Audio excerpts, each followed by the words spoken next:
There's a moment silent, sudden, invisible when you realize you've been running your entire life. And you don't know why. You don't even know what you're running from. You wake up.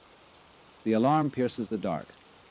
Before your eyes fully open, your mind is already racing what needs to be done, what was left undone, what might go wrong, what others expect, what you still haven't become. The day begins in motion, not presence. Motion. You scroll. You plan. You rush. You fill every silence with noise, every stillness with movement. Because somewhere, beneath the surface of all this doing, there's a feeling you can't name, a whisper you refuse to hear, a fear you never look at directly. So you run. You run toward success, toward approval, toward the next goal, the next milestone, the next version of yourself that might finally feel enough. You run from failure, from judgment, from the parts of you that feel too heavy, too slow, too uncertain. You run from silence because in silence, the questions you've buried rise like smoke. Am I doing this right? Am I falling behind?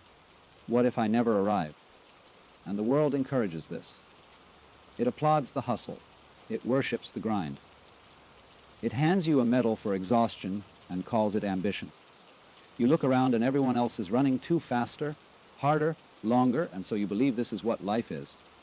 A race, a chase, a relentless pursuit of something, always just beyond reach. But here's the strange thing. The faster you run, the further you seem from what you truly want.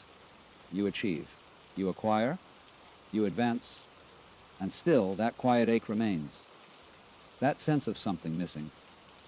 That feeling that no matter how much you gather, you're still somehow empty. Because you're not running toward anything. You're running away. Away from the discomfort of not knowing. Away from the vulnerability of simply being. Away from the terrifying possibility that maybe, just maybe, you are already whole and all this running was never necessary. Think about it. When did you last sit in a room and do nothing? Not scroll, not plan, not distract. Just sit, just breathe, just be. How long did it take before the restlessness clawed at your chest? Before the urge to move, to do, to escape became unbearable? That restlessness is not boredom. It's not laziness. It's the echo of all the things you've been running from, finally catching up. And instead of turning to face them, you lace up your shoes and run again. You run into relationships, hoping another person will fill the void. You run into work, hoping productivity will prove your worth. You run into philosophies, self-help books,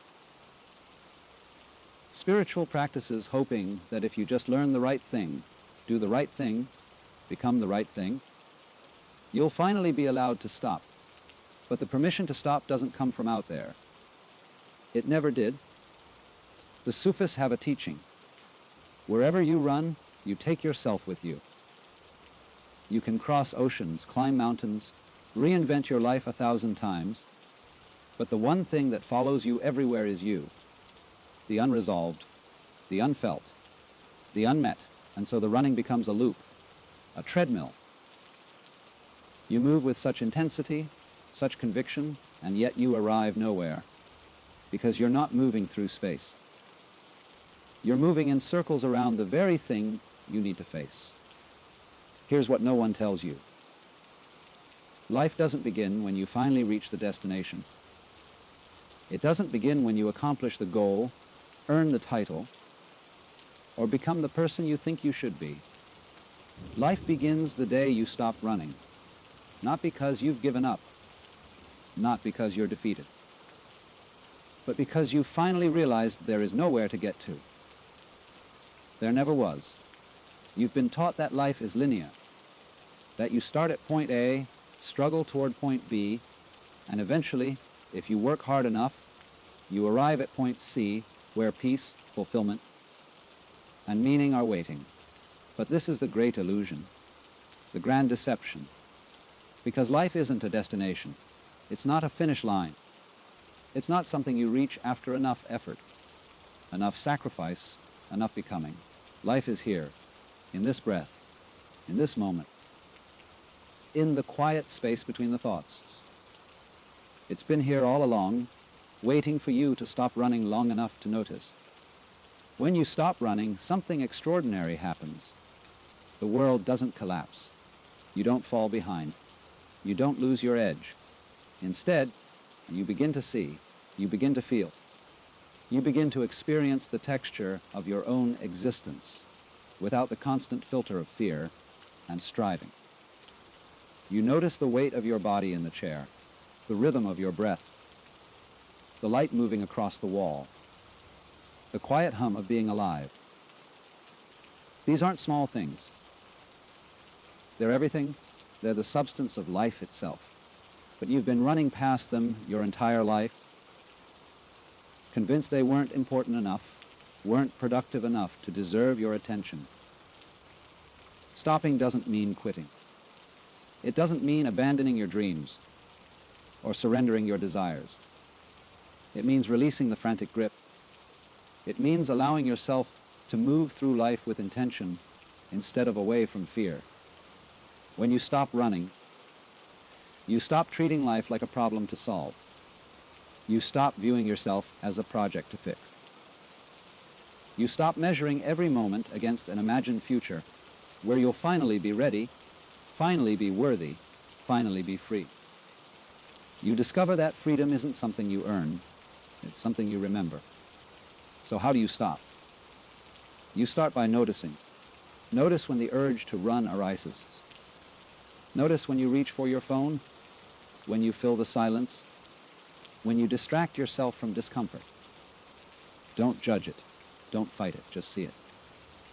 Then, instead of running, stay. For just 5 seconds longer, feel the discomfort. Breathe into it. Let it exist without needing to fix it, explain it, or escape it.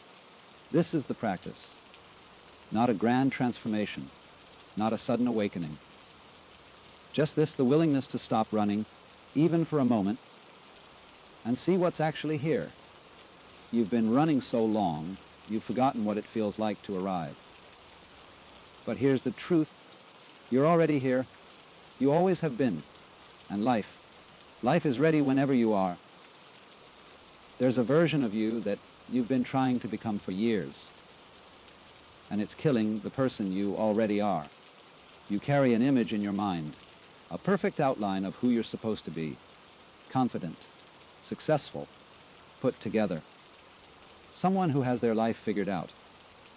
Someone who doesn't stumble, doesn't doubt, doesn't break. This image is your North Star, your blueprint, your constant judge. Every morning you measure yourself against it. Am I closer? Am I better? Have I become more like that person yet? And every night you fall short. Because no matter what you achieve, no matter how much you improve, the image moves, it shifts, it demands more, it whispers, not yet, not enough, keep going. This is the tyranny of becoming. The belief that you are incomplete, that your current self is just a rough draft, a work in progress, a temporary inconvenience on the way to your real life. And so you treat yourself like a problem, like something that needs fixing, polishing, upgrading. You read the books, you follow the routines. You adopt the habits of successful people. You optimize, discipline, and push. And underneath it all, there's a quiet, relentless belief, I am not okay as I am. But here's what happens when you live in a state of perpetual becoming. You never arrive. Because becoming has no end. It's a moving target, a mirage. The moment you reach one version of yourself, another appears on the horizon, equally distant, equally demanding. And in this endless chase, you miss something crucial. You miss now. You miss the life you're living while you're busy trying to become someone else. You miss the relationships, the moments, the quiet joys that don't fit into your plan. You miss the messy, uncertain, beautifully human version that's here right now, trying its best. The truth is, You are not incomplete. You are not broken. You are not a before photo waiting for an after. You are whole, right now, in this form, with all your doubts, fears, imperfections, and contradictions. You are not becoming whole. You are whole, becoming more aware of it. There's a Zen teaching: before enlightenment, chop wood, carry water. After enlightenment, chop wood, carry water. The tasks don't change. The external life doesn't suddenly transform. What changes is you, your relationship to yourself, your ability to be present with what is. Enlightenment isn't becoming a different person. It's relaxing into the person you already are. When you stop running towards some future version of yourself, when you stop treating your present self like a problem to solve, something shifts. You stop dividing your life into before and after. You stop postponing peace until you're ready. You stop believing that happiness is conditional on becoming. And you start to live, not someday, not when you've achieved enough, healed enough, grown enough. Now, in this breath, in this body, in this imperfect, unfinished, endlessly unfolding moment. This doesn't mean you stop growing. It doesn't mean you abandon your dreams or settle for mediocrity. It means you stop making your growth a condition for your worthiness. You stop weaponizing self-improvement against yourself. You stop believing that who you are right now isn't enough. Because who you are right now is enough. Not because you're perfect, but because you're here, you're alive, you're experiencing the mystery of existence in a form that has never existed before and will never exist again. And that is not a rough draft. That's the whole thing. Try this for one full day. Stop trying to improve yourself. Don't read the self-help book. Don't optimize your routine. Don't compare yourself to anyone. Just be. Just exist as you are, without the project of becoming. Notice what arises. Notice the discomfort, the guilt, the feeling that you're wasting time. And then notice something deeper, the quiet relief, the exhale, the sense of being allowed just for a moment to already be enough. You don't need to become anything. You need to remember what you've always been: whole, alive, and here. And that's not the beginning of your life. It's the life itself. What if the thing you're running from isn't out there? What if it's the one thing you refuse to hear, the silence inside you? Silence terrifies you. Not the absence of sound, but the absence of distraction. The moment when there's nothing left to do, nowhere left to go, and you're alone with yourself. So you fill it with music, podcasts, conversations, scrolling, planning, worrying, anything to avoid the quiet. Because in the quiet, something waits. Something you've been avoiding. A question. A feeling. A truth. Maybe it's grief you never processed. Maybe it's anger you never expressed. Maybe it's the realization that you've been living someone else's life, chasing someone else's dreams, and you don't know who you are anymore. Maybe it's simpler than that. Maybe it's just the uncomfortable truth that you're afraid. Afraid of failing. Afraid of being seen. Afraid that if you stop proving yourself, you'll disappear. And so you keep the noise loud. You keep the schedule full. You keep running. Because as long as you're moving, you don't have to face what's waiting in the stillness. But here's the paradox: the silence you fear is the very thing that will set you free. Silence isn't empty, it's full. Full of everything you've been too afraid to feel, too busy to hear, too convinced you need to outrun. When you finally stop, when you sit in the silence, without reaching for a distraction, you meet yourself. Not the persona, not the performance, not the curated version you show the world, the real you. Raw, uncertain, tender, and alive. And yes, it's uncomfortable. Because in silence, you can't pretend. You can't perform. You can't hide behind your achievements, your roles, your business. You're just there. present, undefended. This is what the mystics mean by surrender. Not giving up, not defeat, but the courage to stop fighting yourself, to stop running from the very presence that is your deepest home. The Sufis say, silence is the language of God, not because God speaks in silence, but because in silence, you finally stop speaking at yourself and start listening to yourself. You hear the quiet knowing beneath the noise, the wisdom beneath the worry, the peace beneath the panic. What you discover in that silence is startling. You are not your thoughts. You are not your fears. You are not the stories you've been telling yourself about who you should be, what you should have done, where you should be by now. You are the witness of those thoughts, the space in which they arise and pass. And that space, that awareness, is vast, steady and unshaken by the noise. Sit for 5 minutes. No music, no podcast, no distraction, just you in the silence. Don't try to meditate. Don't try to clear your mind. Just sit. Let the thoughts come. Let the discomfort rise. Let the restlessness move through you. And notice you're still here.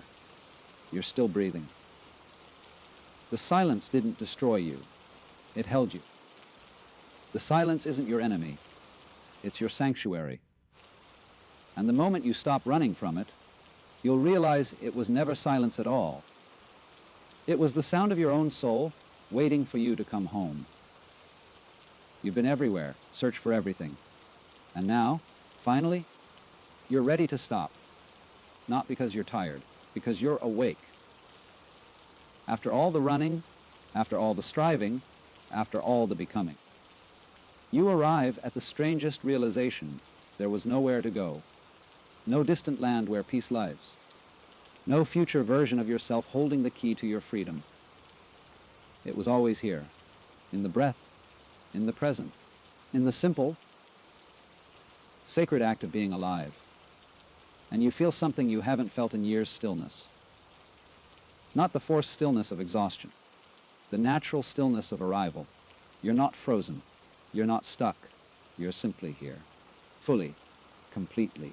And here, you realize, is where life has always been happening. While you were running toward the future or away from the past, life was unfolding in the present, quiet, patient, waiting for you to notice. Life begins the day you stop running, because that's the day you finally meet life, not as a concept, not as a goal, but as this moment, this breath, this irreplaceable now. You stop asking, when will I be ready? And start realizing, I've always been ready. I was just too busy to notice. You stop waiting for permission to be happy, to rest, to feel whole. You stop believing that peace is something you earn after enough struggle. You realize peace is what remains when you stop struggling. This is the return, not to a place, but to yourself. Not to who you were, but to who you've always been beneath the layers of conditioning, expectation, and fear. Alan Watts said it perfectly. The meaning of life is just to be alive. It is so plain and so obvious and so simple. And yet, everybody rushes around in a great panic as if it were necessary to achieve something beyond themselves. You've been that person, rushing, panicking, searching for meaning in the distance. But meaning was never distant. It was in the pause, in the breath. In the moment you stopped running and allowed yourself to simply be. Ask yourself, what would I do if I stopped running today? Not someday. Today. Would you call someone you've been avoiding? Would you sit with the grief you've been pushing away? Would you allow yourself to rest without guilt? Would you finally admit that you're tired not of life, but of pretending? Do that thing, not tomorrow. Now, you don't need to run anymore. You don't need to become anyone else. You don't need to prove, perform, or perfect. You just need to stop, breathe, and see what's been here all along life, in all its messy, beautiful, heartbreaking fullness. Life begins the day you stop running, so stop and live.